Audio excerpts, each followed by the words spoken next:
Welcome to Pioneer, the podcast series for serious innovators, brought to you by Wrays. Here, we talk to innovative entrepreneurs, CEOs, scientists and policymakers about innovation.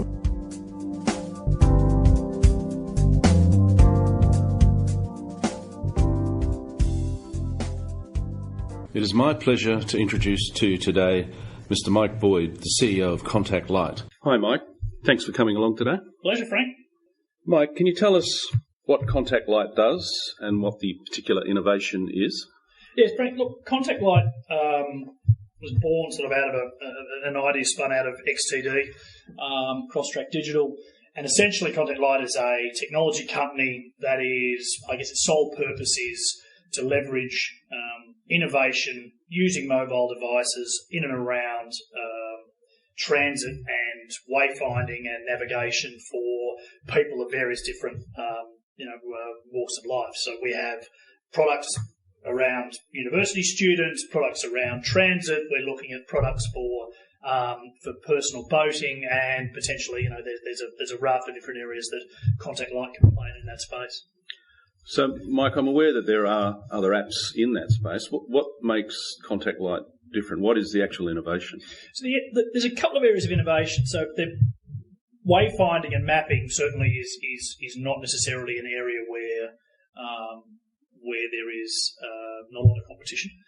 If anything, if someone look at it and say it's a very saturated market, obviously Google Maps and Apple Maps with individual devices, and there's all sorts of different commuter applications. Where we've seen innovation and the opportunity for innovation is kind of in two areas. So one is, as I mentioned before, origins of Contact Light, which was sort of spun out of Cross-Track Digital, which is obviously a digital signage business. So the opportunity there is really around how can we make a mobile device interact intelligently with a digital screen. That's interesting. That's not been done before. It's been done in different ways before, and people have used QR codes and NFC chips and different forms of Bluetooth. But the way that we've done it is we use a combination of existing technologies. We just arrange them in a different way that means that the interaction between me seeing something on a large screen, whether it be at a train station, at a sporting stadium, in a shopping centre, the way that we've developed our proprietary technology is that the application that you have on the device, which is ours, the interaction with the screen, makes it seamless. There's no need for you as a user to have to stand on one leg or put in a code or scan something. You get the invitation that the prompt, I should say, on the device that your device can see that screen and the two can talk intelligently, and that drives the innovation there of it being seamless and easy for people to engage with. Ah, interesting. So how long has it taken the company to get this far? And what are some of the main learning points along the way? We've been going sort of informally for sort of 18 months, formally for a tick over sort of 12 months. I think the journey has been interesting on a number of fronts, not the least of which I think was probably out of our origins, where the founder of XTD, Steve Wilderson, who's also our chairman now, founded XTD and had an idea for some sort of mobile connectivity with the digital screens. When he and I sort of connected through another investor in XTD, I could see the opportunity of what Steve was trying to do, but it was around ways that we could actually leverage that engagement with the commuter on a daily level rather than a one-off level, and the engagement with the digital screens was really important. So that was really where Contact Light was born, was around that opportunity to engage commuters via the screens. So we've sort of been spending the last 12 months really, starting to develop out that technology. As I said, we've built a couple of products already. So we've got a university wayfinding product called Edeo, and then we're obviously now at the tail end of development of our first release of our commuter companion called Embark, which will launch in the next couple of weeks. And as I understand, there's a lot of apps out there, but many of them have trouble trying to find a way to make money. Yep.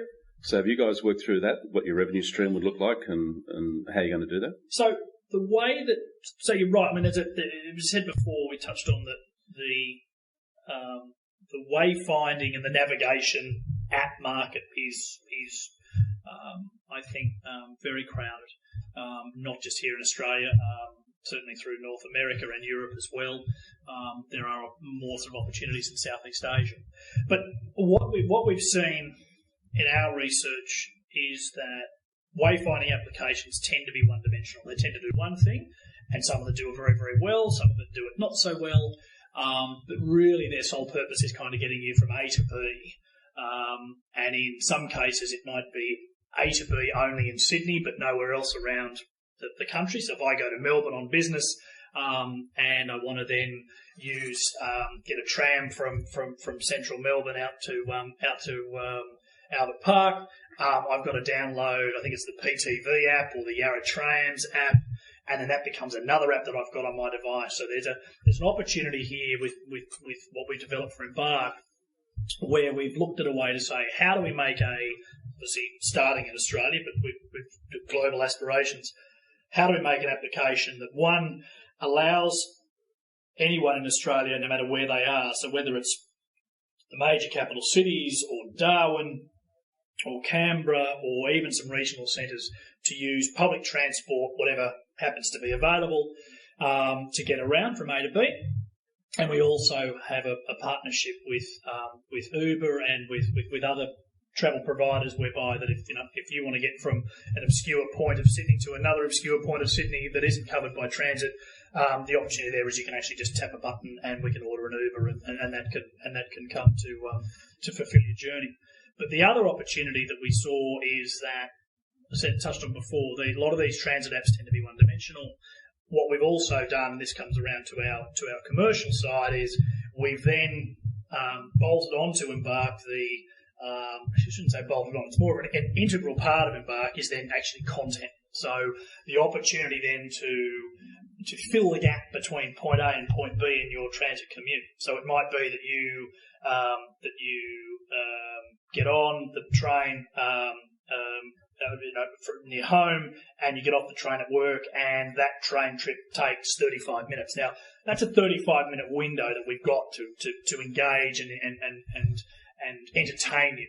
And a lot of the research that we've done of commuters has actually told us that's actually what commuters actually look for. And even you've only got to ride the trains in Sydney on any given weekday, and you'll see people.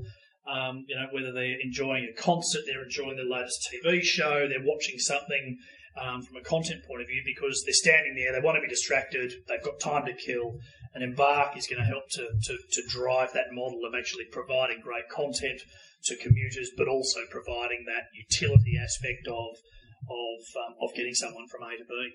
And the commercial model in all of that is, as content starts to become, and it's a bit of a cliche, but content is king, and the ability now for us to harness that addressable market of commuters, which is circa sort of, I think about 6 million in Australia, being able to harness and target that market with content that people are actually, paying us to access that audience.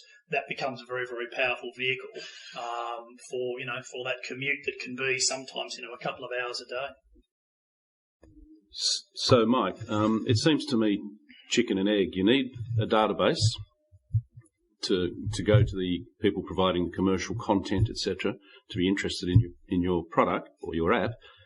But you need the content and the information, etc., to attract the database. So, how do you handle that conundrum? Yeah, it's an interesting one. I was only having this conversation with a friend this morning that it is a challenge, because even whether it's trying to generate interest from potential advertisers or potential content providers or potential investors, it's important that you've got to have some substantial quantum of people engaged in your product to generate any real value. But at the same time, the product particularly in the mobile space, the product has got to be good enough for people to actually want to engage with it. And that's the real challenge there is it's easy to build a database of people who have used your product once and never used it again. That's really easy. What businesses like Facebook and the like are doing very, very well is the idea of daily active users, weekly active users, monthly active users. So your product's got to be good enough that it gets people in for that first trial, that first engagement, that first sample of what you do. The real challenge is getting the second, third, fourth engagement, getting them to come back to you is what the real challenge is. So it is a bit of a chicken and the egg, but it does all come down to looking beyond just adding a single person to a database to say, hey, we've got 1 million people who've downloaded our app. The real value is, okay, of that 1 million people, how many use it on a regular basis, a daily basis, a weekly basis, a monthly basis? That then starts to really determine where your value is, because that then defines why people come back to using it, and that's where the commercial benefit really resides. So how do you build this database? So the database. So the way we're building the database is obviously you've got to invest in the actual product and in the marketing of the product. And you know, I've been working in mobile and the technology space for many years now, and I've seen only too often how many people invest a lot of money in building a product and then don't actually think about how they're going to market it. And mobile technology has probably done that to the detriment of itself, better than any other, or worse than any other industry. That it's very easy to develop a product, it's very easy to build an application, it's very easy to get it on the App Store, get it and get it ready for people to engage with. But unless you're then investing in people to download the application, and engage with it, then that's really where you fall short. So a big part of what we've done with what we are going to do with Embark is we're actually investing money in how we're going to promote it, and promoting it very much to commuters. So obviously on the platforms, on the buses, on the ferries, anywhere that a commuter is, we can actually target them and then very, very accurately understand where the value is coming from for every dollar we're spending in that marketing, and then actually making sure that that we're getting the best rate of return in terms of that investment. And anything that's working, we can then increase. Anything that's not working, we can cut off. But you've got to invest in actually telling people, hey, we've got this particular product. We've actually now, and we're supporting it, and here it is for you to enjoy. Right. So, is that a traditional marketing approach, advertising? Often it is. Yeah. Often it actually can be. I mean, it's very easy in the technology space to disappear up your own arse in terms of how smart you can be. And even it's something as simple from a traditional advertising approach of, there's a great expression that I use quite a lot with our guys is, don't tell me that you're funny, tell me a joke. It's the same thing with an app. It's like, don't come out and say it's the best thing in the world. Come out and tell me what the benefits are, and I'll make that decision as the consumer. So yes, a traditional marketing approach is often best, because that still says to people, I have a product, this is what the benefits are, and this is how you get it. That keeps it really simple. It's very easy to overcomplicate the value of technology to people. Interesting. So where do you see Contact Light in 12 months' time, and what challenges do you face, particularly moving from pre-launch, launch, growth? I see Contact Light in 12 months having at least another 1 or 2 products added to our stable, and we've already sort of got the genesis of what those products will be. I see that we'll continue to have investment in our mobile technologies that we have now, and again, that is another very easy trap for people to fall into, that they spend everything that they've got on developing the first version, or the first type of their application, but then don't think about what's next. And then having a roadmap around mobile development is really important, because you want to have that sense of this is the improvements we're going to bring to the consumer, and it's an interesting challenge for a lot of people, because defining what you actually are going to change about something is often really hard. It can often be gut feel. It can often be led by feedback. It can be led by any number of things. So having a clear path to what you're going to do next is one of the key things that we've done at Contact Light. We already know what updates and enhancements we want to bring to the app in the next 3 months, 6 months, 9 months. So we already know exactly what are where the app is going to go in terms of its growth phase. I think one of the sort of the key challenges we found in our very sort of short space of time already has been, which is a challenge for any business, which is around getting the right talent. I mean, we've got a very small team. We've got a team spread out over the eastern seaboard. But what we have done is we've got a really good team of people that are actually working, highly skilled, very professional in what they do, and have a huge amount of knowledge that they bring to the business in terms of building out applications, understanding the technology, understanding how it's evolving, and equally having a great amount of input into the way that the individual offerings materialise in their development. Thanks, Mike. You're very much transport orientated. Mm-hmm. Is that where you see the future, and primarily focus your efforts, or do you see yourself moving to other apps in completely different areas? Look, it's funny. It's that is a question that we ask ourselves quite regularly. I mean, certainly at the moment, transit is a very appealing area for a couple of reasons. One is it's easy to get scale, even in a country like Australia. But then when you start looking at other regions such as Southeast Asia, India, North America, that's where, particularly from a transit point of view, scale just becomes eye-watering in terms of the way that you can drive that, and particularly Southeast Asia we see as a great opportunity to obviously put technology into our technology into the hands of literally millions, if not tens of millions of people at a fairly rapid rate, and the amount of significant transit investment, capital investment that's been in infrastructure investment that's being done by various countries around Southeast Asia points towards there being a far more robust transit platforms being rolled out in a number of these areas. And India as well, where you've got large populations moving from A to B on a regular basis. Those economies are strong. They've got scale. They're building their wealth, and that is a very, very strong opportunity for those sorts of markets. So there's never anything we wouldn't look at. It's more around what's the commercial reality of actually investing in that, and then what the rate of return would be. Sounds a very exciting journey, and a fair bit more to come, which will be very interesting. So what advice would you give to budding entrepreneurs listening to this and about to step out into the vast unknown? I thought there's a couple of things I think that I certainly look back on in the last little while and think about. I think probably one of the key things that I've learnt is you've got to have the right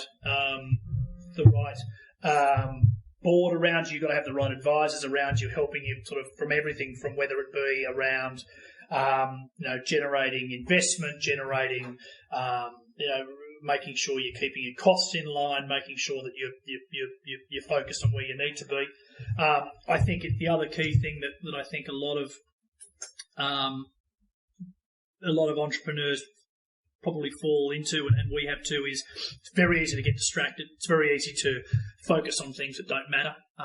You need to practice saying no a lot and keeping your head down and ensuring that you've kind of delivering on what you need to deliver and not focusing on things that aren't part of your core journey are probably the key things. And then the third thing, which I think is most important, is wherever you're investing in your talent, make sure that you're not settling for second best if you can afford to.